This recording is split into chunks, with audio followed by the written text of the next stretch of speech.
Turtle Wax's Jet Black series.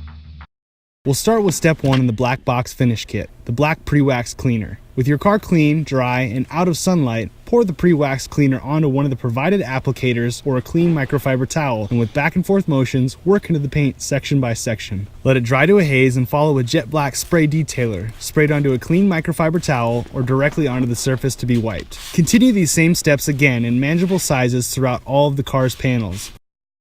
Once happy with the cleanliness after stage 1, stage 2 involves the Jet Black's Caranuba wax. Similar to stage 1, apply the black Caranuba wax to a provided applicator or clean microfiber towel and gently work into the paint one manageably sized section at a time. Let the black Caranuba wax dry to a haze and either buff away with a clean microfiber towel or use Jet Black spray detailer for assistance. We cleaned up all final details with the Jet Black spray wax, maintaining our work with the best possible final touch. With minor scratches, blemishes, and swirls removed, every black panel now boasts a rich, deep new breath of life, freed from years of contaminants and protected for more to come. Designed specifically for black cars, Turtle Wax's Jet Black series has everything you need to clean, restore, and maintain your black paint.